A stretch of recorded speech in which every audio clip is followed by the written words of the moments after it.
Okay, good afternoon. Thank you for joining us here today out at the Monroe County Fleet Center.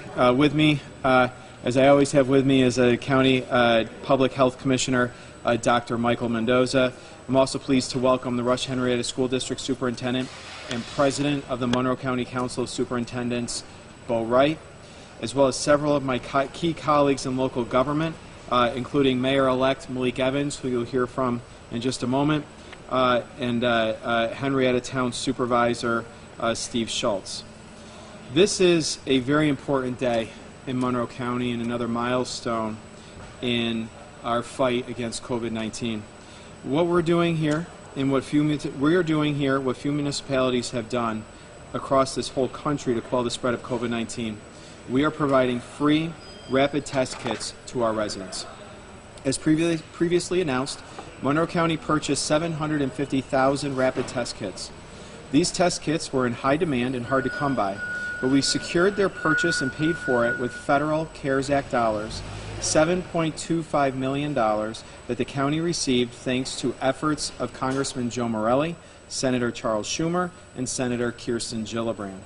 So now it's time to flood the community with these tests and bring them directly to you. Working with our partners across Monroe County, our towns, villages, and the city of Rochester, we're going to distribute 500,000 tests in the coming days. After that, the remaining 250,000 will be provided to our school districts, who will then have the opportunity to distribute their supplies to their students and families. While the county purchased these tests, it's really our partners in municipalities and school districts that are going to help with the distribution. And that's because no two towns are exactly alike, no two school districts are the same. These leaders know their residents and the best way to connect with them and get these tests in hands as quickly as possible. Supervisor Schultz will be available to speak about how we're going to manage distribution kits in his town, to give you an example of what towns are doing, and Superintendent Wright will share some perspective from the school districts. So why are we doing this? Because our community is at another critical point in our response to the pandemic. Our hospitalization numbers are rising, and we need to bring those numbers down, while also ensuring our community can safely celebrate this holiday season. To do so, Monroe County is giving our residents the tools and support to help them and to help us fight this virus. From the start of the pandemic, I believed that government needed to do more than just mandate what you couldn't do. We owed it to our residents to show them what they could do to keep themselves and their families healthy and safe. In Monroe County, when we wanted people to wear masks and PPE, we handed out masks and PPE. When we wanted people to get vaccinated, we made access widely available by creating mass vaccination sites and rolling out clinics across the city and the towns. We've administered more than 535,000 doses of vaccine, and we're still going strong today. When we wanted our kids back in school, we worked to make it happen because we knew the classroom, with proper measures, was the safest place to be. That's why we're handing out these tests. What we're doing today is trying to avoid blanket mandates. I want to give our residents the knowledge and tools to proactively manage this pandemic. We know the virus is largely transmitted at the workplace, at large indoor gatherings, and at family gatherings and events. So for those who are planning to gather over the coming weeks, consider using these tests before doing so. They are quick, they're easy, and in 15 minutes, you can have the peace of mind knowing you won't be spreading COVID at a gathering or in a workplace. We know many have some questions about these tests, and guess what? We have answers. Directions are included with each test kit, and there are tutorial videos that you can watch online. So everyone will have directions on exactly how to use these and examples. The test can be prioritized and utilized in a way that best suits you and best suits your family. That can mean using them for children who aren't yet vaccinated and may have been exposed, or using them just prior to gathering with family and friends for the holidays, particularly if you're getting together with those who are more vulnerable. If you do use them because you think you've been exposed, it's best to wait roughly 3 days before taking this test to ensure you're getting an accurate result. If you test positive, we're asking residents to please report the test to the Monroe County Department of Health. That form is easily accessible on our website at monroecounty.gov, or you can call the county's COVID hotline at 753-5555. If you test positive, we ask you immediately isolate yourself and contact your doctor. And if you can't maintain a 6-foot distance at all times, you need to please wear a mask. You do not need to report negative test results to the health department from these particular tests, only the positives. Answers to many more of these questions you may have are available already right now on our website at monroecounty.gov, and they'll be handed out and distributed with the test kits throughout the county. So whether using these at-home tests or once you purchase yourself, please visit our website to learn more about best practices and best uses for these tests. As you can imagine, giving out 750,000 home tests means a number of positive cases of COVID that we find here in our community may rise very quickly. For example, just yesterday, we reported more than 800 new cases, but that number of 800 really included 325 cases that were found from home test results that were reported over the course of the previous week. So it wasn't 800 tests in one day, it was roughly 475 tests plus 325 that were reported over the previous week.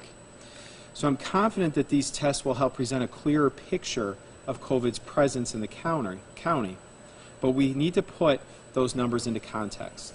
So we're prepared to put these increases in the case numbers in context because our primary focus is really on hospitalizations. Increased hospitalizations in crowded ICUs are the reasons we're in the phase 1 of the newly launched state of emergency that I enacted last week. And those numbers will inform whether we need to go into phase 2, which I do not want to see happen, but could. Making these tests available and ensuring people use them properly is one step and one tool that we can give our residents to avoid further steps and further phases. Even if you're vaccinated, I'm asking you to please take advantage of these tests for yourself and your family. Doing your part in ensuring you're healthy before gathering with friends and family will help reduce the spread and keep both the vaccinated and unvaccinated from getting sick and becoming hospitalized. Remember, while this is an important endeavor now, getting vaccinated remains the most important step to end this pandemic. It's how we keep our hospital systems from becoming overcrowded, and it's how we prevent our community from having to do this again next year. Right now, more than 65% of COVID hospitalizations in Monroe County are from people who are not vaccinated.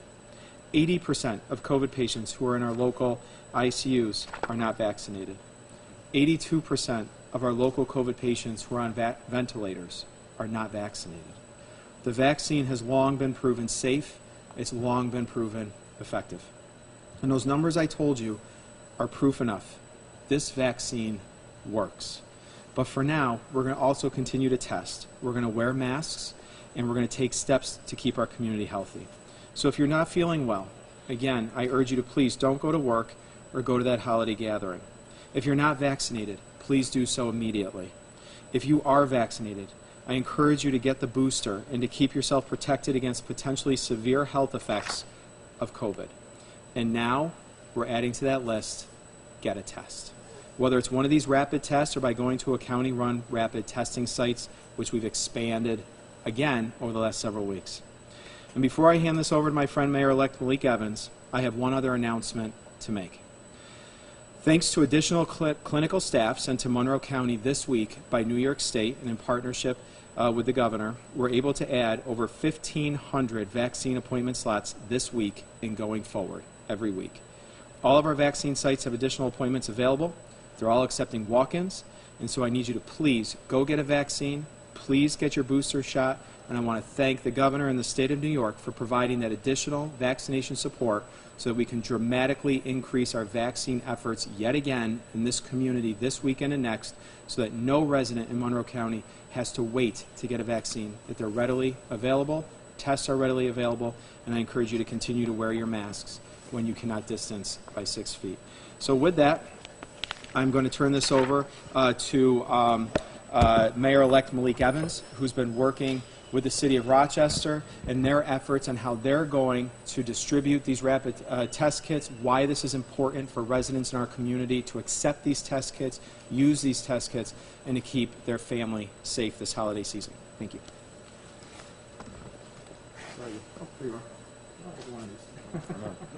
See, this is what happens with COVID. We got all these different handshakes and moves that we make. I want to thank the county executive and his team for their leadership as it relates to these tests and the tests that will be coming to the city of Rochester. Our DES crew is here picking up these tests. I've been in contact with Acting Mayor Smith, and others at the City of Rochester as we formulate our plan for getting these test kits out. I want to applaud the county executive because we are using in this community every single tool in our arsenal. We know what they are: masks, vaccines, and these tests are absolutely critical. So we know that the holiday seasons are coming up. We all want to celebrate and have a good time. I know I plan on doing that. But we have another tool in the arsenal now, and there are these tests. So I want to urge residents in the City of Rochester. We will have hundreds of thousands of tests that will be available in the City of Rochester, and we will have a plan for distribution soon through our R centers and other places. But we want to make sure that you come and get these tests for your family gatherings that you're going to be having, because you will have the ability to say, wait a minute, Grandma, before you come over, we know you're vaccinated, but let's just give you a quick 15-minute test before you come to dinner. Wait a minute, Uncle Malik. We're going to make sure before we let you sit down at the table after Christmas or to come to that New Year's party, we're just going to have you do this 15-minute test just to make sure that you're all clear. Because what we'll then be able to do is isolate that member of the family that might be sick. So they won't show up to that party with the Christmas gift, but also come with another gift that might be a COVID spread. So we'll be able to make sure that the gifts that we're given are just hugs and Pokemon cards, which is what my kids want. So we want to make sure that we're giving those gifts and not the gifts of spreading COVID. We know people want to celebrate New Year's. We know people want to celebrate Christmas. But we want to say that we want you to get vaccinated, but we also still want you to remember to still take these tests. Take these tests and then report your results if they're positive, so we'll know. We have the opportunity in this community to beat this. We can do it. We can do it, but it's going to take the collective effort of everyone. And the county executive understands that. That's why he's sending over 100,000 kits to the City of Rochester, and we're so grateful for that. So the residents of Rochester, before you have that big party, get a hold of those tests and use them. If you're throwing a big party, get a hold of those tests and use them. Let's make sure that we do everything we can to stop the spread of this disease. And again, I want to thank the county executive and his team for their leadership on ensuring that we have all the tools in the toolbox to beat COVID-19. And by working together, I know we will. So thank you.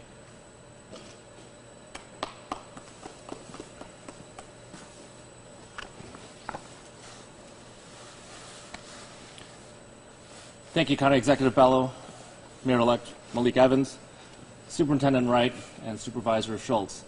And as always, thank you to our media for being here and helping us to share this important information. Let me begin by underscoring the fact that the most important tool that we have remains the virus, the vaccine against the virus. This is by far the most effective and now proven safe way to prevent the spread of COVID-19. We need only look at our hospitals, where we see unvaccinated individuals so disproportionately impacted by the serious side effects of COVID. Look at our COVID-related death toll, which has now topped over 1,500 individuals and counting. No one in Monroe County has died because they got the vaccine. 1,506 people have died because they did not. So please get vaccinated or get your booster if you are eligible. That said, we know that multiple layers of intervention are still incredibly important as we continue to face down this virus, its mutations, and the waning ability of our initial vaccines to prevent us from getting sick. The county executive's decision today to flood our community with rapid test kits is the right decision, especially before the holidays, so that we can prevent another surge as we go into the new year. If every one of us takes a COVID test before going to any holiday gathering, especially where we are indoors and potentially unmasked, a lot of infectious people will know to stay home instead. Without a doubt, this mass distribution of COVID home rapid tests will prevent infections and, in some cases, save lives. Will these tests increase our reported number of positive cases? Without a doubt. But unlike last year, we can use this knowledge of positive cases to prevent hospitalizations rather than stand helplessly by as hospitalization rates soar. Extensive home testing will keep our hospitals and our ICUs safer and less crowded, and it will also keep our healthcare workers safe as well as they look ahead to the holiday season. I truly want to thank County Executive Bello for securing these tests and for his leadership here in our community at such a critical time. And I also want to take this moment to thank our city, our town, and our school officials for their role in helping us to distribute these tests into the homes of our community. I urge everyone who is watching, listening, or reading to please get your test kits and use them as appropriate. And I know some of you have questioned the accuracy of these rapid antigen test kits, so I'd like to address those concerns right now. While it is true that these rapid antigen test kits are not as accurate as the gold standard testing of PCR tests, these rapid antigen tests are still highly effective. They will catch about 90 to 95% of positive cases, and they are especially important when looking for people who might be contagious. And so in that way, they may actually be more useful than a PCR test, which you won't be able to get in real time. These rapid antigen tests will find COVID in real time, whereas a PCR test will take days sometimes in order to get the result. And this is particularly important for asymptomatic people. The sooner they realize that they might be infectious, the sooner they can isolate and prevent others from getting sick.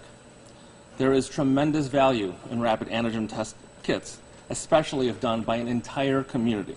And I believe we may be among the first in order to launch this in New York State. So with that, I again want to thank the County Executive, Mayor-elect Malik Evans, Supervisor Wright, and I'd like to now turn the podium over to Superintendent Bo Wright from Rush Henrietta. Good afternoon, everyone. Thank you for being here, and I would like to thank our partners throughout the county for their efforts to keep our community safe during these challenging times. I'd like to start by saying that our schools remain safe spaces for students, but we want to do everything that we can to make sure that our students and their families are kept safe when they're out in the community over the holiday break, and we believe that this initiative will help us to that end. The ability for students and their families to test during recess before they get together with friends and loved ones. And it will also help to protect others, especially those within vulnerable populations such as the elderly and little ones. So school leaders are supportive of this, and we stand ready to help with this endeavor in any way that we can, especially on the distribution end, to make sure that next week prior to the holiday break we distribute these kits to students for use over the break. I don't know if we're taking questions now or if that's going to happen at the very end. So I'll introduce our town supervisor in Henrietta, Steve Schultz. Thank you, Bo. Thank you, County Executive, and everybody involved. So last week we were reached out to by County Executive's team, and when I say we, I mean the Monroe County Supervisors Association. We huddled quickly and decided that because of the great disparity in the size of our towns, whether it's large towns like Greece and Irondequoit, small towns like Rush or Wheatland, that we weren't going to try to do a fully coordinated effort, but each town was going to distribute to their residents. So each town is working with their teams to rapidly deploy a distribution method. Some are doing drive-up, pickup. Henrietta, for instance, is going to do a large drive-through similar to what we were doing with the mass distribution and with the food link distribution. So ours will be Sunday 9:30 to 12:30, largely due to the weather on Saturday and prior events already planned for that day, where we will basically have two lines of cars and a lot of people distributing mass, so we should be able to get people in and out very quickly. I know other towns are doing similar things, so I encourage any resident to look at their town's website. The information will probably be on there in the next day or two if it's not already, and if not, reach out to their town halls. The Supervisors Association, the supervisors themselves are very much behind this effort and looking to help protect our town. And again, it's only through the efforts of the county executive and his team that basically enables us to do this. So we're very appreciative of that. And that's it. And I'll turn it back to Adam Bello for questions.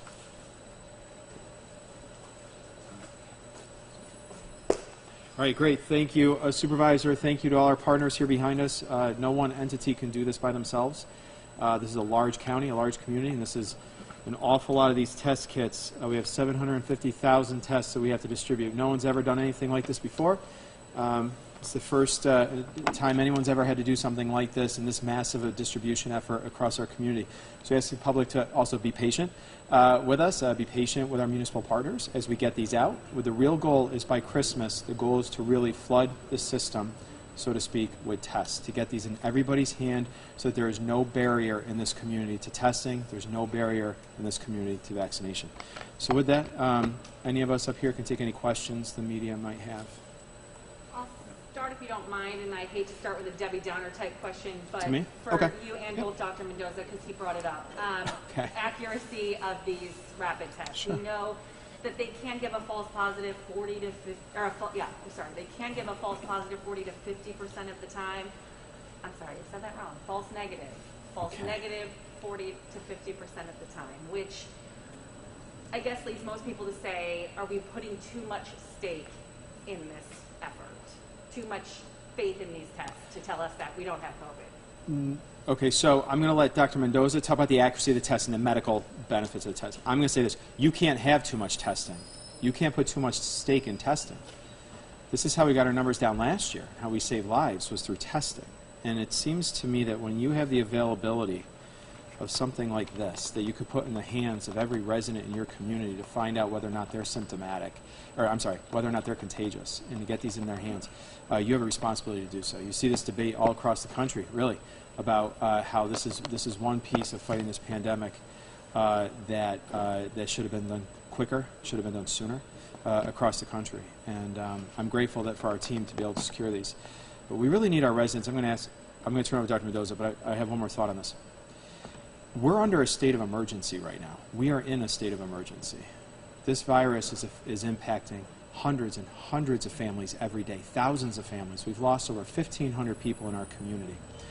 We need to come together as a community right now and fight this because we have the tools to fight this. So I'm really asking the community for their help today. I'm asking for their partnership. I'm asking them, if they have not gotten vaccinated, please get a vaccine now. You can get a vaccine today. If you're indoors in a crowded area and can't separate from people around you, please wear a mask. And please take a test. If we do those simple things, our cases don't have to be 600, 700, 800 a day. Our hospitalizations don't have to be over 500. And we don't have to lose 1,500 more lives. But those are simple, easy things. I'm asking for the community's help to do this so that we can get through the other side, because we will. We will. We said this from the onset of the first case that we had. We are going to beat this pandemic, and we're going to come out on the other strong, better, and healthier. But we have to do the common sense things that we know work.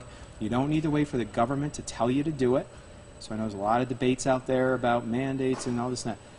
You know what to do. So let's all hold hands and do it together. Vaccinate, test, and let's wear our masks. And I'll let Dr. Mendoza talk about the tests. So with regard to the accuracy of these tests, this is really the moment that we've all been waiting for. When you cite statistics that look at false positives and false negatives, it's always relative to a gold standard, and that gold standard is the PCR test. And as many of you know, the PCR test can remain positive for weeks, if not months, even after an individual has cleared their infection. So what PCR tells us is if you've been infected, but it doesn't necessarily tell us if you're contagious. The beauty of the rapid antigen tests is that it will tell you if you're contagious, which is why if you're symptomatic and you take the test and it's positive, we are highly confident that you are positive and contagious. That's also the reason why if you've been exposed in the last several hours and you take a test now, it may not be positive yet. That would be considered a false negative when you compare it to the PCR test, but the reality is until you're symptomatic, you're very unlikely to be contagious. So it all depends on how we utilize these test kits. For that reason, we're providing educational materials to try to help people to understand these nuances. But the take-home message here is that these rapid antigen tests are highly effective at detecting individuals who are contagious. And at the end of the day, that's really what we want to know. So we will follow the numbers as things unfold, and we'll certainly update the public as we learn more. Dr. Mendoza, while you're still there, can I ask you, you mentioned that we're one first communities to do this? Is that in the state? And can you elaborate on that? Like why we were able to secure these, and if you think other communities will be following suit? Well, I'll say that in the days after we announced this, I received a number of communications from my colleagues asking how we did it and what our plans are. I don't know that we're exactly the first, but I believe we're ahead of the pack. I think that, like everything else, we're trying to look ahead.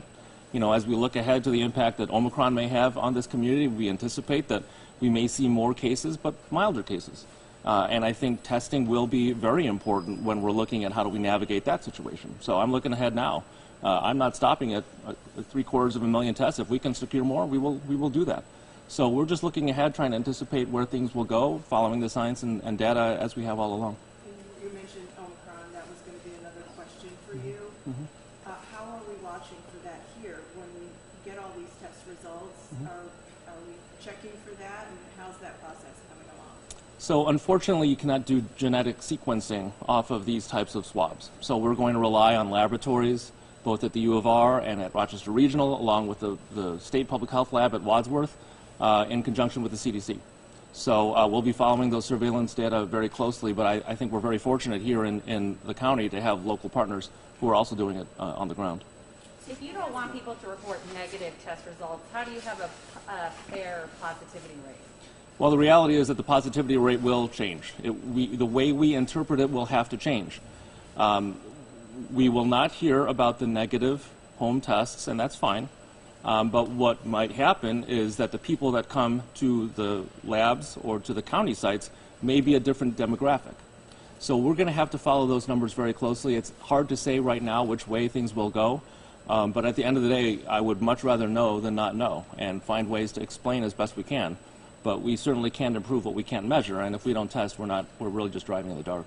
Doctor, off of that, there seems to be an emphasis for folks who do test positive to report to the county.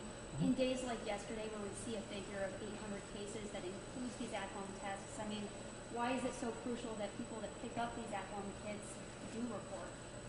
So it's important that people report these positives for a number of reasons. Number one is that allows our team to reach out and provide education to those folks to help them to understand the meaning of isolation, if they have questions on contact tracing and quarantine to try to beat this virus.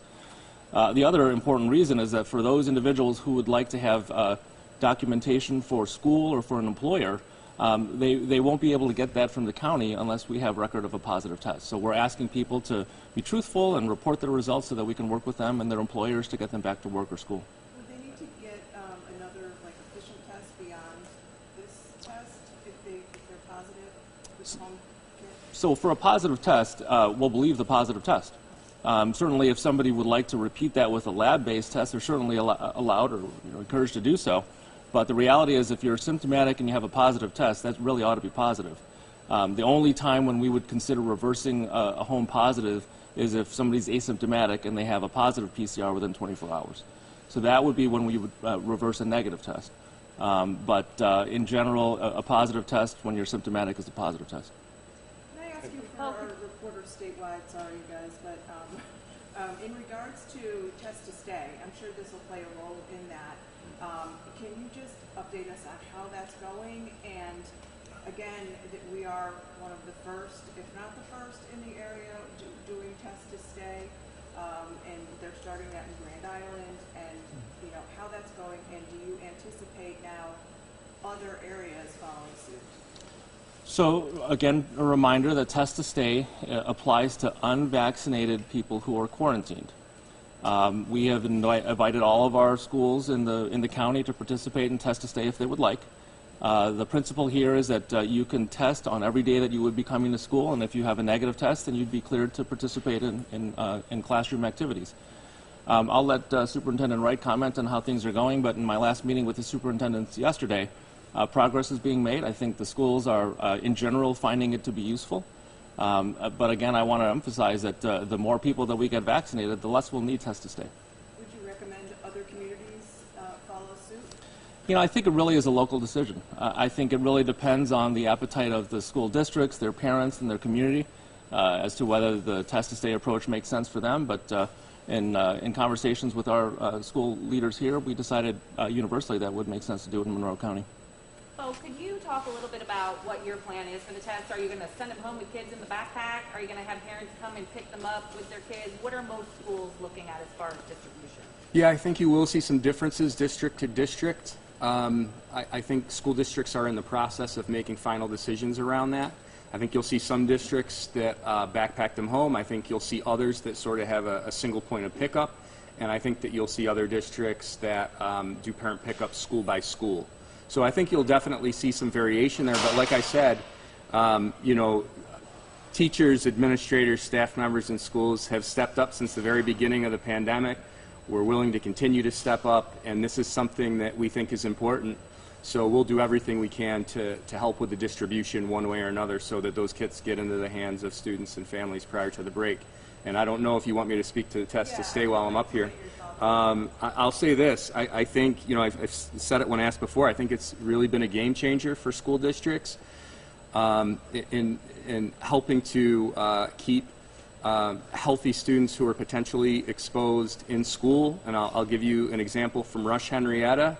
You know, we tested more than 50 students yesterday with 0 positives. So had the process not been in place, those are more than 50 students that wouldn't be able to participate in in-person learning. So it's an important change in the process. And even though it's early, and many of us are just starting, we're already seeing the fruit of that labor.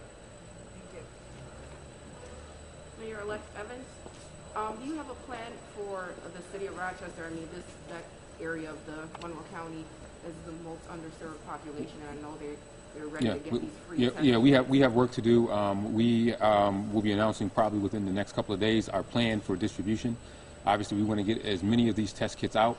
Part of it probably will run through our centers. One of the things we have in Rochester is what I call great distribution. If you go into any neighborhood, you got a rec center, you got a school, or you got a church.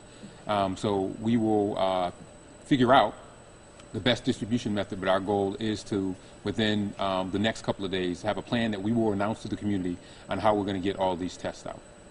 So are you expecting like one per family or one for each person? I think that's to be determined in terms of how many will go, but in one box, I believe there's 2 tests a box, so we won't be stingy in terms of getting them out. We have plenty of tests. We want to make sure that we get them out to folks who need them. We want to encourage as many people as possible to get tests. So there won't be us hoarding or rationing tests. We want to get as many out to the community as possible.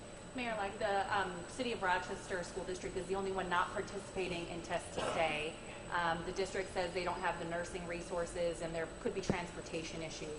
How do you feel about that? Do you feel like those students are missing out? We should figure it out, and I hope that they would be able to find a plan. This is my first time hearing that they're not testing in that. You know, I spent a lot of time on the school board, 14 years there, 6 years as president. I would try to find a way to make that happen.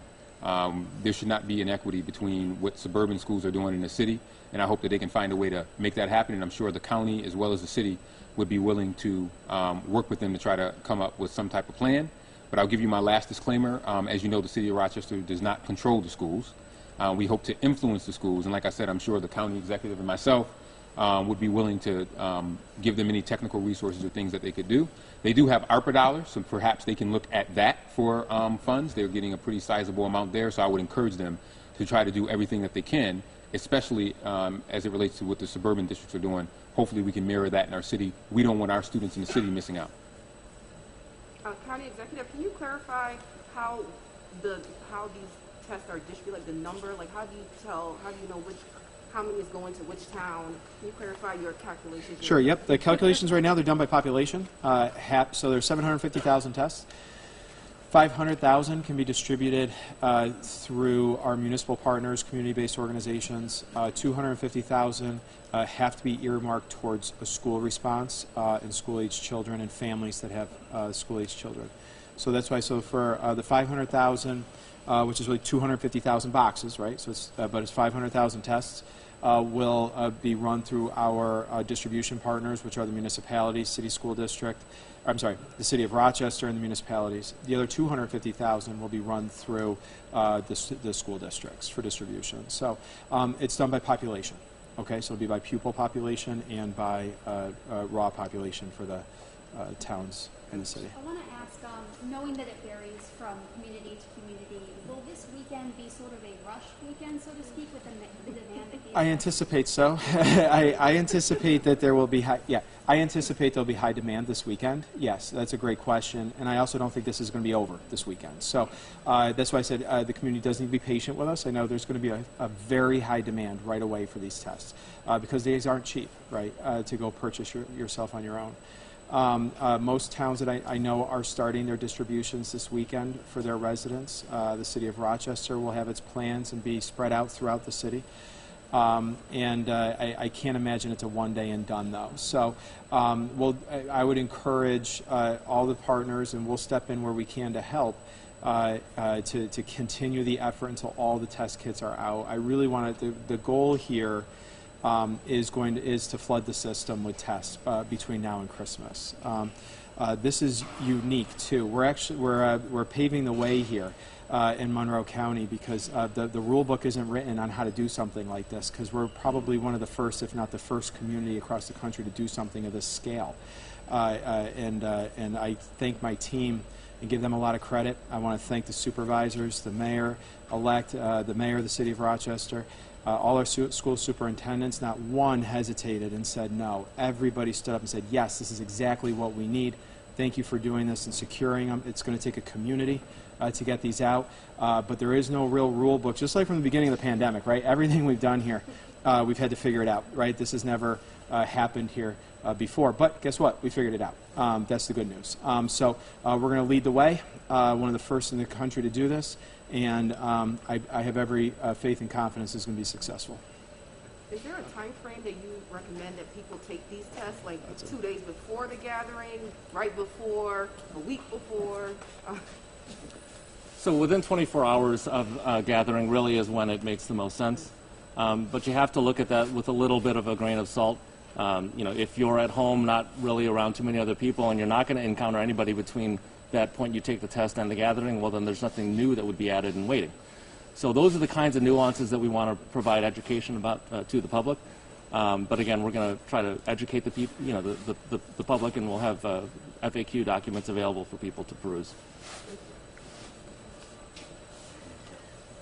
Okay. Great. Thank you, everyone. We thank you all for covering this. Thank you to the media. Actually, I'm going to put this back on. Mayor-elect Evans, you'd like to come on over? I'll give the media a chance to get a look here. We have the city of Rochester as the first customer to come pick up their rapid test kits. And we're going to go ahead and give them the order. Go ahead and load the truck. Load them up.